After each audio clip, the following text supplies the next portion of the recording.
Ficamos agora com o Magazine Desporto, da autoria de Marco Martins. Desporto.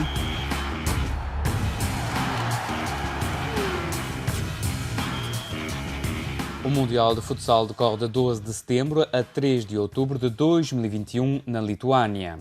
A seleção angolana vai estrear-se na prova, integrando o grupo E, com Japão, Paraguai e Espanha, esta última sendo bicampeã mundial em 2000 e em 2004. Rui Sampaio, selecionador de Angola, afirmou em entrevista à RFI que a preparação foi complicada, mas admitiu que agora o que quer é iniciar a prova. Foi a preparação possível, visto das muitas dificuldades que passamos, mas deu para formarmos um grupo equilibrado, com os jogadores possíveis, visto que também tivemos problemas administrativos que inviabilizou a participação de 8 jogadores top que fariam a seleção mais forte. Nesta última fase deu para melhorar a seleção. Mundial à porta, qual é a sensação de iniciar em breve essa prova? Claro que estamos ansiosos de chegarmos ao ponto da competição para fazermos o primeiro jogo, matar aquele friozinho que temos. Segundo, saber como vamos responder aos nossos desejos. Quais são os favoritos para o título mundial? Acredito que existe um grupo restrito, como Brasil, Portugal, Argentina, Espanha, que são os internos favoritos. Então não há como nós não pormos esses 4 como os principais favoritos da competição. Jogou contra Portugal. O que pensar da seleção portuguesa? Portugal é um dos favoritos. É campeão em título europeu, então acredito que quer ganhar também o campeonato do mundo. Então é um dos favoritos.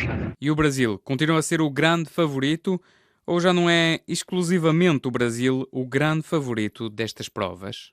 O Brasil não fugirá à regra e depois está com uma nova equipa técnica, novos jogadores e também é um sério candidato. E depois o grupo em questão, um grupo acessível e que eles podem já preparar a segunda fase no mata-mata. Angola participa pela primeira vez na competição da FIFA, organismo que gera o futebol mundial, enquanto Portugal vai estar presente pela 6ª vez e o Brasil pela 9ª, sendo o único país, com a Espanha, a ter participado em todas as edições. A seleção portuguesa está inserida no grupo C, com Tailândia, Marrocos e Ilhas Salomão. Ricardinho, internacional português de 36 anos, que já foi eleito 6 vezes melhor jogador do mundo, afirmou que todos os adversários são complicados. Isso aí já não depende de uma só coisa, depende de muitos fatores. Temos um grupo bastante bom, competitivo, vai nos ajudar para que, se conseguirmos passar essa fase, já irmos bastante competitivos para a fase seguinte.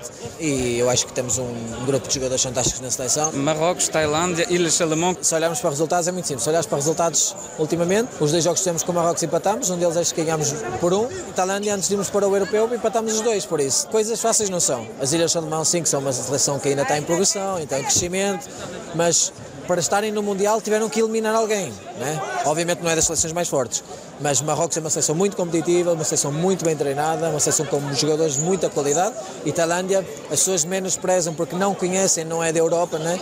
Mas é somente uma das melhores equipas da Ásia, por isso é preciso ter cuidado. Bruno Coelho, internacional português de 34 anos, admitiu que Portugal quer chegar o mais longe possível na prova após ter conquistado o Campeonato da Europa, sabendo que não é fácil vencer um Mundial. Vencer um Mundial é sempre difícil, não é? As seleções hoje em dia estão cada vez mais e melhor preparadas. O que nós queremos é que a nossa seleção conquiste e tenha os seus objetivos e os consiga concretizar. Claro que nós, enquanto jogadores, enquanto atletas, enquanto nos sentimos capazes, queremos sempre ser opção e ser solução. É para isso também que nós trabalhamos.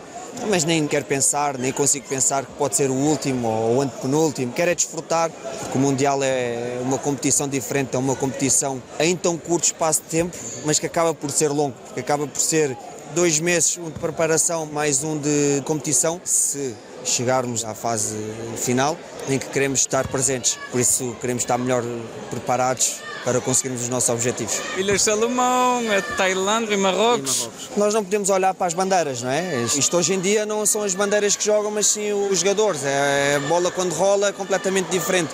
Nós falamos disso várias vezes, até mesmo com os clubes. Não interessa quem está do outro lado, não interessa quem é que joga contra quem. A bola é redonda, os atletas estão melhor preparados, os jogadores estão melhor formados o que é bom para a nossa modalidade, o que é bom para o futsal. É um grupo muito engraçado, com 4 seleções, contando connosco, muito competitivas. E não nos podemos esquecer que nós somos os atuais campeões da Europa e todas as seleções vão querer mostrar o seu valor, vão querer jogar contra Portugal no máximo das suas capacidades e nós temos de estar preparados para isso. Sabemos as dificuldades que vamos encontrar, mas só focados e preocupados em nós e no nosso trabalho e nos nossos objetivos. Foi assim que conseguimos uma conquista e é assim que vamos conseguir mais objetivos, portanto, só quero aproveitar e desfrutar. De notar ainda que o Brasil integra o grupo D com Panamá, República Checa e Vietnã. Passamos às outras modalidades. No ténis decorre atualmente o US Open, nos Estados Unidos, o último Grand Slam da temporada. Na vertente feminina, uma final inédita, a tenista canadiana Leylah Fernandez, de 19 anos, chegou à sua primeira final, ela que ocupa o 73º lugar no ranking mundial. No jogo decisivo, a canadiana vai defrontar a tenista britânica Emma Raducanu, de 18 anos, que se tornou na primeira qualifier a chegar à final. Quer dizer que teve de passar pela fase de qualificação para aceder ao torneio principal e chegar então ao último jogo. Recorde-se que Emma Raducanu ocupa o lugar 150 no ranking mundial. Na vertente masculina decorrem nesta sexta-feira as meias-finais. O sérvio Novak Djokovic vai medir forças com o germânico Alexander Zverev, enquanto o canadiano Felix Auger-Aliassime vai defrontar o russo Danil Medvedev. No atletismo luso-cubano, Pedro Pablo Pichardo, campeão olímpico em Tóquio por Portugal, venceu nesta quinta-feira a finalíssima da Diamond League, ao levar a melhor sobre toda a concorrência no meeting final realizado em Zurique, na Suíça. Pedro Pichardo arrecadou assim o título da mais importante liga do atletismo, mas também um prémio de $30.000, cerca de 25.000 euros. Pedro Pichardo venceu à frente do atleta do Burkina Faso, Hugues Fabrice Zongo, e do argelino Yasser Triki. No futebol feminino, o Benfica assegurou o acesso à fase de grupos da Liga dos Campeões Feminina ao derrotar em Portugal as holandesas do Twente por 4-0, isto depois de ter empatado a uma bola na partida disputada nos Países Baixos. A formação encarnada avança agora para uma fase de grupos, em estreia nesta prova, com 16 equipas divididas em 4 grupos, com jogos em casa e fora, onde se apuram os 2 primeiros classificados. Este é o novo formato da competição feminina. De notar que a França tem 2 representantes também na fase de grupos, o Lyon, que venceu 7 vezes a Champions, e o Paris Saint-Germain. Quanto ao Bordeaux, foi eliminado no play-off de acesso à fase de grupos pelas germânicas do Wolfsburgo. O sorteio da fase de grupos decorre a 13 de setembro. No futebol masculino prosseguem as eliminatórias para o Mundial de 2022 no Catar. No continente africano, os Jurtos deslocaram-se ao Sudão e venceram por 4-2 num jogo a contar para a segunda jornada do grupo I. Na tabela classificativa, a Guiné-Bissau lidera com 4 pontos, à frente de Marrocos com 3 pontos. Quanto aos Tubarões Azuis, receberam e perderam por 2-1 frente à Nigéria, num jogo a contar para a segunda jornada do grupo C. Na tabela classificativa, a Nigéria lidera com 6 pontos, enquanto Cabo Verde está no terceiro lugar com 1 ponto. No que diz respeito aos Mambas, deslocaram-se ao Malawi e perderam por 1-0 num jogo a contar para a segunda jornada do grupo D. Na tabela classificativa, a Costa do Marfim lidera com 4 pontos, os moçambicanos estão no quarto e último posto com 1 ponto. Por fim, os Palancas Negras receberam e perderam por 1-0 frente à Líbia, num jogo a contar para a segunda jornada do grupo F. Na tabela classificativa, a Líbia lidera com 6 pontos, Angola ocupa o último lugar e ainda não pontuou. Recorde-se que a primeira seleção de cada grupo segue para a terceira fase de apuramento para o Mundial de 2022 no Catar.